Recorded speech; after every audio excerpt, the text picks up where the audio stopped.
Khỉ đột lưng bạc vs đười ươi, con nào sẽ thắng? Như đã hứa trong clip ruồi vs muỗi gần nhất, lần này mình sẽ tạo nên một trận chiến kinh thiên động địa giữa hai con quái vật trong làng linh trưởng. Hãy cùng mình đi sâu vào quần chúng để có kết luận nhé. Khỉ đột lưng bạc là con đực trưởng thành, giàu kinh nghiệm của một bầy khỉ đột núi trong tự nhiên. Tên gọi của chúng bắt nguồn từ phần lông màu bạc trên lưng giống như cái yên ngựa vậy. Khỉ đột lưng bạc chịu trách nhiệm về sự an toàn của bầy. Một bầy khỉ đột có thể chứa từ 5 đến 30 thành viên. Con lưng bạc quyết định nơi bầy di chuyển, nơi kiếm thức ăn, nơi chúng sẽ nghỉ ngơi và sẽ ngủ vào ban đêm. Đười ươi cũng thuộc nhóm vượn lớn, một phân loại bao gồm khỉ đột, tinh tinh lùn và con người. Ngoài con người, chúng là loài vượn lớn duy nhất được tìm thấy ở châu Á. Đười ươi cũng là loài động vật có vú sống trên cây lớn nhất thế giới, có nghĩa là chúng là loài động vật có vú lớn nhất có khả năng sống trên cây. Đười ươi đang có nguy cơ tuyệt chủng.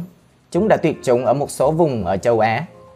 Hầu hết môi trường sống trong rừng của chúng ở Borneo và Sumatra đã bị mất để nhường chỗ cho các đồn điền dầu cọ. Về kích thước và mô tả, khỉ đột lưng bạc rất lớn. Khi đứng thẳng, chúng cao từ 1,6 đến 2 m và nặng khoảng 160 kg. Con cái thường không cao hơn 1,5 m và nặng khoảng 90 kg. Tai của khỉ đột trông nhỏ so với đầu của nó. Con đực có một mào xương lớn trên đỉnh hộp sọ và lưng giúp hỗ trợ cơ hàm và răng. Mào xương tạo cho đầu của chúng có hình nón. Con cái cũng có mào tương tự nhưng nó không rõ rệt như ở con đực. Khỉ đột lưng bạc có lông rậm, nhiều hơn so với con cái hoặc con chưa trưởng thành. Lông của chúng dài và dày, giúp cách nhiệt khi ở trên cao. Khỉ đột có được chiếc yên bạc vào khoảng 12 tuổi. Những con đực trẻ hơn chưa có yên bạc được gọi là lưng đen. Đười ươi được bao phủ bởi bộ lông dài màu đỏ hoặc cam, ngoại trừ khuôn mặt trần khác biệt của chúng. Cánh tay của chúng dài hơn đôi chân cong và bàn tay của chúng rất giống bàn tay con người. Vì đười ươi dành phần lớn thời gian trên cây nên cánh tay và ngón chân dài khá hữu ích khi chúng đu từ cành này sang cành khác. Sải tay của đười ươi dài hơn chiều cao của nó. Sải tay của con đực có thể dài tới 2 m từ đầu ngón tay đến đầu ngón tay. Chúng cũng có miếng đệm má lớn hơn, tạo thành hình bán nguyệt cứng ở hai bên khuôn mặt. Một con đực không có má bán nguyệt có thể trở thành một con đực có má bán nguyệt, nhưng các nhà khoa học không chắc chắn tại sao hoặc như thế nào. Cả con đực không có và có má bán nguyệt đều có thể sinh con.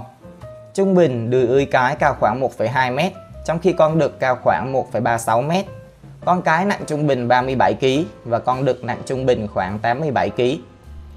Về phạm vi và môi trường sống, khỉ đột chủ yếu sống trong môi trường rừng nhiệt đới. Tuy nhiên, lượng mưa thay đổi đáng kể ở vùng nhiệt đới và là yếu tố chính quyết định loại thực vật phát triển trong một khu vực. Khỉ đột vùng đất thấp phía Tây sinh sống trong các khu rừng nhiệt đới ở Cameroon, Cộng hòa Trung Phi, Gabon, Congo và Guinea Xích Đạo ở Tây Phi. Khỉ đột vùng đất thấp phía Đông sinh sống trong các khu rừng nhiệt đới của Cộng hòa Dân chủ Đông Congo. Khỉ đột núi thì sinh sống ở các khu rừng nhiệt đới ở độ cao 1.650 đến 3.790 m ở Zaire, Rwanda và Uganda, xung quanh núi lửa Virunga. Đười ươi được tìm thấy ở Indonesia trên các đảo Sumatra và Borneo. Những loài vượn này đã từng phổ biến khắp lục địa châu Á trong thế Pleistocene. Đười ươi thích môi trường sống dọc theo đường thủy và vùng đất thấp vì chúng phụ thuộc nhiều vào trái cây. Các nhà sinh vật học đã mô tả môi trường sống của chúng là những khu rừng nhiệt đới không thể tiếp cận được, có đầm lầy và nhiều con đĩa. Các đảo Borneo và Sumatra có dãy núi rộng lớn và đười ươi hiếm khi được nhìn thấy ở độ cao vượt quá 500 m. Ở Sumatra, đười ươi hoàn toàn sống trên cây vì những kẻ săn mồi lớn như hổ hoặc báo hoa mai tuần tra dưới nền rừng. Borneo có ít động vật ăn thịt lớn hơn nên con đực sẽ di chuyển trên cạn và kiếm ăn trên mặt đất. Nhưng con cái sẽ ở trên cây vì kích thước nhỏ hơn. Về chế độ ăn, trong tự nhiên, chế độ ăn của khỉ đột tương tự như chế độ ăn của tinh tinh. Tuy nhiên, những con khỉ đột này ăn trái cây lớn hơn, lá và thân trưởng thành. Chế độ ăn của khỉ đột bao gồm các bộ phận của ít nhất 97 loài thực vật cũng như động vật không xương sống như mối và kiến. Khỉ đột đực trưởng thành ăn khoảng 25 đến 30 kg thức ăn mỗi ngày. Khỉ đột cái trưởng thành ăn khoảng 2/3 số lượng đó. Một con đười ươi thường dành khoảng nửa ngày để tìm kiếm thức ăn. Chúng chủ yếu là loài ăn trái cây, có nghĩa là chúng thường thích ăn trái cây rừng bất cứ khi nào chúng có sẵn. Tuy nhiên, khi rừng đang vào mùa thấp điểm, chúng sẽ tăng lượng lá, vỏ cây, ruột và côn trùng trong khẩu phần ăn của mình. Xét về tổng thể, đười ươi được biết là đã ăn khoảng 400 loài thực vật khác nhau. Điều này cũng giúp giải thích tại sao chúng cũng phát triển trí thông minh tuyệt vời đến mức chúng ghi nhớ một bản đồ cực kỳ chi tiết về khu rừng và ghi lại địa điểm và thời điểm một số cây nhất định ra quả trong năm trên khắp phạm vi sinh sống rộng lớn của chúng. Về hành vi, mặc dù có kích thước và sức mạnh đáng gờm nhưng khỉ đột núi khá hiền lành và thậm chí là nhút nhát. Chúng là những động vật có tính xã hội rất cao nhưng lại ở trong bầy du mục và gắn kết chặt chẽ. Chúng thể hiện tình cảm với nhau, thường xuyên ôm và chơi đùa với nhau giống như con người. Cũng giống như con người, khỉ đột núi cười và thậm chí ném đồ đạc khi tức giận. Mặc dù chúng thường hiền lành nhưng những con đực trẻ hơn từ các bầy khác có thể thách thức một con lưng bạc. Để xua đuổi những con khỉ đột không mong muốn, con lưng bạc sẽ khum hai bàn tay vào ngực, hét lên và nhe răng rồi lao vào kẻ đột nhập. Đười ươi nói chung có tính cách điềm tĩnh và thận trọng, và trong điều kiện nuôi nhốt, chúng đã thể hiện sự khéo léo và kiên trì đáng kể, đặc biệt là trong việc điều khiển các vật thể cơ khí. Chúng đã thể hiện các khả năng nhận thức như lý luận nhân quả và logic, tự nhận thức bản thân trong gương, sự lừa dối, giao tiếp bằng biểu tượng, nhìn xa hơn vấn đề, sản xuất và sử dụng công cụ.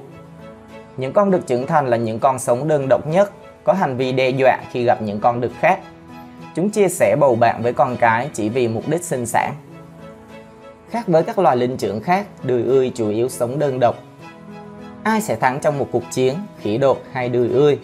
Cả đười ươi và khỉ đột đều mạnh hơn nhiều lần so với con người nếu tính theo tỷ lệ khối lượng cơ thể.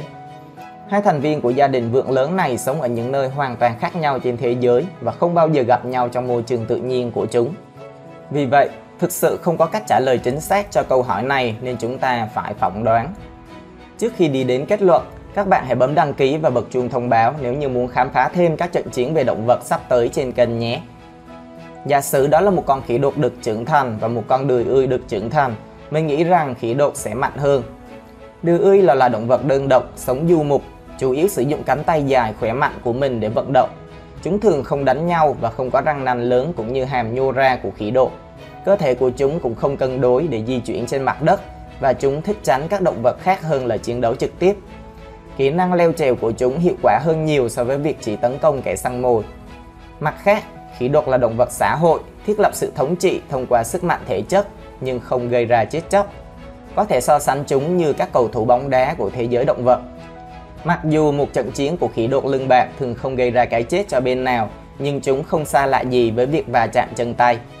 Cơ thể của chúng cân đối hơn rất nhiều để di chuyển trên mặt đất và chiến đấu.